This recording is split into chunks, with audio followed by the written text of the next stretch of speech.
रचना रचना एकांकी के रचयिता रघुवीर चौधरी का जन्म बापूपुरा उत्तर गुजरात में हुआ है। कथा साहित्य, नाटक, कविता, रेखा चित्र आदि में उल्लेखनीय में उन्होंने योगदान दिया है। अमृता, उपरवास कथात्रयी, वेणुवत्सला, सोमतीर्थ, रुद्र महालय आदि उपन्यास उनकी कीर्ति के स्तंभ है। इस एकांकी में लेखक ने वर्तमान परिस्थिति में नव युवकों को तोड़ फोड़ करने के बजाय प्रतीक्षा करने और सामाजिक कार्य में संलग्न होने का संदेश दिया है।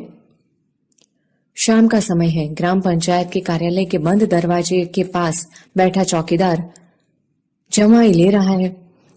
दूर बैठे रमेश, निमेश और नरेश गंभीरता से बात करते दिखाई देते हैं। गोपी प्रवेश करती है। गोपी दोनों ओर देख लेने के बाद, अविनाश जी यहाँ नहीं आए? निमेश, अरे गोपी तुम, क्या कोई काम था अविनाश का?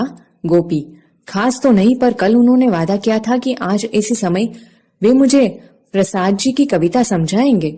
रमेश, कविता समझने से कोई फायदा नहीं होगा गोपी, कोई ठोस काम करो या अविनाश को करने दो। गोपी, आज भी कैसा मजाक कर रहे हैं रमेश भाई, कविता तो आत्मा की कला है, संवेदना का सौंदर्य है। निमेश, पर आत्मा या संवेदना हो तब भी ना। गोपी, क्या निमेश भाई, क्या आत्मा नहीं है? निमेश, कभी थी, आज नहीं है। हम सब आज निर्णय कर चुके हैं कि ये जो हमारे हाथ हैं वे ही पर्याप्त हैं। गोपी, हाथ तो सभी के होते हैं। नरेश, पर हम आज इन हाथों का कमाल दिखाएंगे। गोपी, मैं समझी नहीं नरेश भाई। नरेश, हम इन हाथों का सदुपयोग करेंगे। गोपी, यह तो आपने और भी मुश्किल बात कही। रमेश, तुम अभी बच्ची हो, जाओ कविता पढ़ो।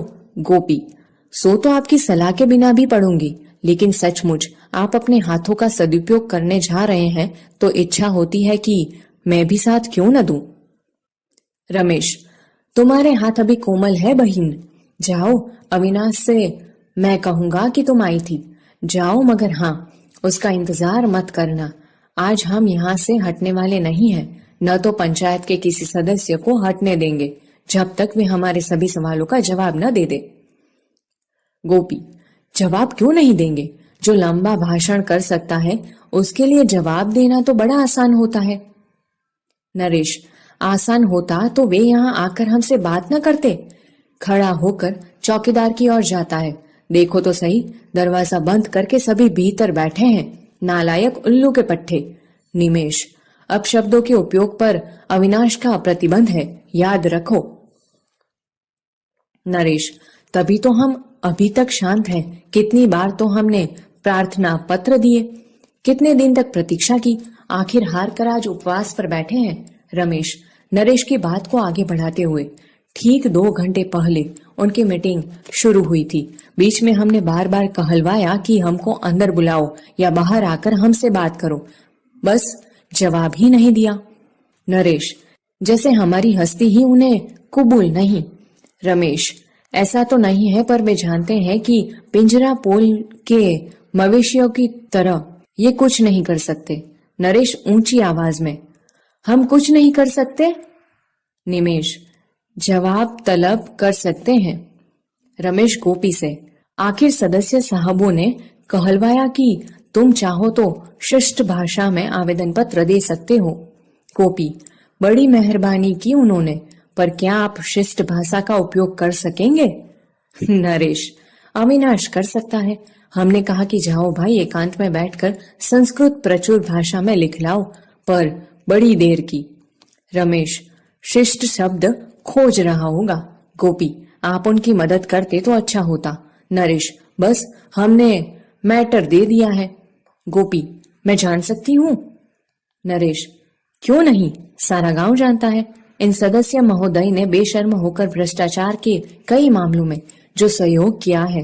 गोपी, चलिए, एक क्षेत्र में तो सहकार की भावना फली। रमेश, गोपी, इस बात पर तुम भीतर जाकर इन लोगों को बधाई दो, मजा आएगा। निमेश, वे हमारा मजाक समझ पाए तब ना। नरेश, वे समझेंगे कि गोपी जैसी होनहार लड़की ने हमें बधाई दी, तारीफ की है। गोपी, क्या सबके सब बुद्धू हैं? निमेश, है तो बड़े चालाक, पर जरूरत पड़ने पर बुद्धू भी बन सकते हैं। अविनाश अभी क्यों नहीं आया? जरा देखो तो सही गोपी, वह शायद दद्दा के घर बैठा हो। गोपी, आप लोगों को हर्ष न हो तो उनके साथ यहाँ आऊं? रमेश, हर्ष तो शायद तुम्हारे बड़े भाई साहब को होगा। गोपी, यह आपकी गलतफहमी है, मैं आऊंगी। जाती नरेश बंद दरवाजे के पास जाकर दरार से देखने की कोशिश करता है। चौकीदार हाथ पकड़कर उसे हटा देता है। रमेश, क्या कुछ पता चला? नरेश, कैसे चले, मुंह में मुंह डालकर खुसुर फुसुर कर रहे हैं सभी। अविनाश प्रवेश करते हुए, किसी का तिरस्कार मत करो नरेश, हम इस गांव के पढ़े लिखे युवक हैं, हमारी जिम्मेदारी कुछ ज्यादा है। रमेश, सो तो है ही। अविनाश से आवेदन पत्र लेकर पढ़ता है। निमेश, क्या लिखा? अविनाश, बस वही, उनके सभी घोटाले, पंचायत के घाटे के कारण, उबररकों के वितरण का प्रश्न, गरीबों के लिए आने वाले रेशन को काला बाजार में बेचने की बात। रमेश, वे तो कह देंगे कि रेशन वगैरह का काम तो सहकारी मंडली करती है। रमेश, मगर उस मंडली पर कुंडली मारकर तो वे ही बैठे हैं या कोई और? नरेश, ठीक है, जाओ दे आओ अविनाश। अविनाश, आप दे आइए रमेश भाई। निमेश, हाँ, आप बड़े हैं हम सबसे। रमेश, इसमें क्या, हमको जगाया तो है अविनाश ने ही। अविनाश, छोड़िए इन फालतू बातों को, आप दे आइए और कहिए कि हमें आज ही जवाब चाहिए। नरेश, अभी। रमेश, अच्छा, चौकीदार के पास जाकर दरवाजा खोल दो, मैं कहता हूँ दरवाजा खोल दो। क्या हुक्म नहीं है? हुक्म की ऐसी की तैसी, मैं कहता हूँ कि खोल दो, वरना तोड़कर भीतर जाऊंगा। अविनाश, अरे रमेश भाई, आप इस पर क्यों बिगड़ते हैं? ऐसा कीजिए, पत्र इसे दीजिए, भीतर जाकर दे आएगा। रमेश, ठीक है, लो जाओ दे आओ। चौकीदार पत्र लेकर भीतर जाता है, अंदर से दरवाजा बंद कर देता है। रमेश कुछ देर वहां खड़ा रहकर लौट आता है। बड़ी प्यास लगी है। नरेश, मुझे तो भूख भी ऐसी लगी है कि। निमेश, मैं तो जीवन में पहली बार उपवास कर रहा हूँ। अविनाश, किसने कहा था कि? रमेश, मैंने। उपवास का कुछ अच्छा असर पड़ता है, पुलिस पकड़कर ले नहीं जाती। निमेश, पुलिस तो यहाँ है ही कहाँ? रमेश, यहाँ न हो, पड़ोस के गांव में तो है। नरेश, तो क्या? अविनाश, कुछ नहीं, वो आएगी तो हम उसे बता देंगे कि तुम्हें कानून का भंग करने वालों को पकड़ना है तो पकड़ो उन लोगों को। नरेश, और वे आपकी बात मान लेंगे? अविनाश, आज नहीं तो कल। रमेश, तुम बड़े आशावादी हो अविनाश। अविनाश, हाँ हूँ, तभी तो इस काम में। लो, चौकीदार आ गया। सभी उत्सुकता से चौकीदार के पास जाते हैं। वह बिना बोले ही ताला लगाने लगता है। नरेश उसे रोककर भीतर झांक लेता है। रमेश भी। चौकीदार निमेश को रोककर ताला लगाकर शांति से चला जाता है। नरेश, लो, भाग गए सभी उस दरवाजे से। अविनाश धैर्य और दृढ़ता के साथ, भागकर जाएंगे कहाँ? उन्हें हमारे प्रश्नों का जवाब देना ही पड़ेगा, आज नहीं तो कल। रमेश, कल की आशा छोड़ो, अब तो हमारा आवेदन पत्र फाइल हो गया। निमेश, वे लोग अब खा पीकर चैन से सोएंगे और हम यहाँ। नरेश, हम उन्हें चैन से सोने नहीं देंगे, उनकी नींद हराम कर देंगे। अविनाश चिंता से, क्या करोगे? रमेश, दरवाजा तोड़कर अपना वह पत्र खोज निकालेंगे, फिर जाएंगे उनके घर। नरेश, वहाँ तो उनके पालतू कुत्ते हमें रोकेंगे।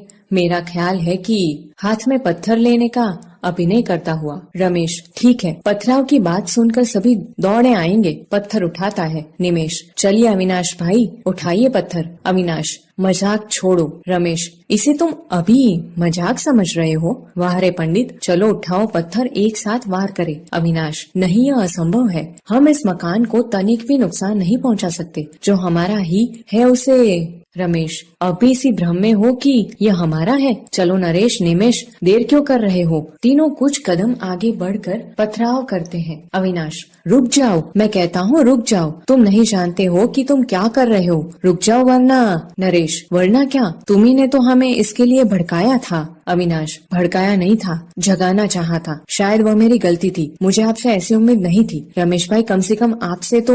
रमेश, रुक कर, तुम यहाँ से जाओ, मैं जानता हूँ यह तोड़फोड़ देखकर तुम्हें दुख होगा, जाओ। अविनाश, मैं इस प्रकार पलायन नहीं कर सकता। निमेश, तो हमें साथ दो। नरेश, हाँ, हमसे तो ज्यादा ताकतवर हो, आओ हाथ बटाओ। तीनों जोरों से पथराव शुरू कर देते हैं, टूटने फूटने की आवाज आने लगती है। अविनाश, आप लोग मेरी बात सुनना नहीं चाहते? जैसे आपकी मर्जी। कार्यालय के दरवाजे के पास जाकर खड़ा रहता है, भले ही मुझको चोट लगे। रमेश, हम तुम्हें चोट नहीं पहुंचाएंगे, हम निशाना लगाना जानते हैं। निमेश नरेश अविनाश को बचाकर पत्थर फेंकते हैं। नरेश, हाँ हाँ, वे थोड़े ही हमारे दुश्मन हैं। पथराव चल रहा है, वहीं गोपी दौड़ती हुई आती है। अविनाश को सामने खड़ा देखकर चीख पड़ती है। गोपी, ओ यह क्या, आप लोग अविनाश जी पर वार कर रहे हैं? रमेश, नहीं मकान पर। नरेश, इन्हें समझाओ कि बीच से हट जाए। गोपी, वे नहीं हटेंगे। निमेश, तो हमारे पत्थर भी। गोपी, इन्हें चोट पहुंची तो? रमेश, हम कब कहते हैं कि ये चोट खाएं? हम तो इन्हें बचाते रहेंगे, पर हो सकता है कोई पत्थर छिटक कर। गोपी, हाँ हो सकता है, अच्छा हो कि इसका लाभ मुझे भी मिले। आप तो सुशिक्षित हैं, बुद्धिमान हैं, रुक जाइए। गोपी इन लोगों के आगे इधर उधर चलती रहती है ताकि वे पत्थर फेंक न सके, परंतु वे गोपी को बचाकर वार करने का मौका नहीं छोड़ते। अविनाश ऊंची आवाज में, इन्हें मत रोको गोपी, ये सुशिक्षित है, समझदार भी है, परंतु अभी इन्होंने अपने हाथ से कुछ रचा नहीं है। मुझे इस मकान से लगाव है, क्योंकि जब इसकी नींव तैयार हो रही थी तब मैंने स्वेच्छा से हाथ बढ़ाया था। रमेश, जैसे अविनाश की बात छू गई हो। रुक जाओ निमेश। नरेश, नरेश नहीं रुकता। रमेश इसका हाथ पकड़कर रोकना चाहता है। नरेश पत्थर फेंकते वक्त संतुलन गंवा देता है और अविनाश को चोट लगती है। गोपी, ओ आपने यह क्या किया? दौड़कर अविनाश के पास पहुंचती है। नरेश लज्जित होकर रुक जाता है। अविनाश, यह तो कुछ भी नहीं है गोपी। 2 कदम आगे आकर सामने से आग के गोले आते तो भी मैं नहीं हटता। यदि निमेश या नरेश ने भी मेरी तरह इस मकान की रचना में हाथ बटाया होता तो वे भी मेरे स्थान पर खड़े होते और अंत तक अडिग रहते, पर ये लोग तोड़ते हैं क्योंकि इन्होंने रचा नहीं। रमेश, हमें माफ कर दो अविनाश, तुमने आज हमें सही अर्थ में जगाया है। अपने प्राणों की बाजी लगाकर हम संकल्प करते हैं कि तुम्हारी या किसी की रचना को तोड़ेंगे नहीं, प्रतीक्षा करेंगे, सहेंगे। गोपी, इसमें तो मैं भी आपका साथ दूंगी। निमेश, फिर प्रसाद जी की कविता का क्या होगा? गोपी, हो सकता है कि किसी नए प्रसाद की रचना इस विद्रोह और प्रतीक्षा के बीच जन्म ले। आगे आकर बैठती है, सभी उसका अनुसरण करते हैं।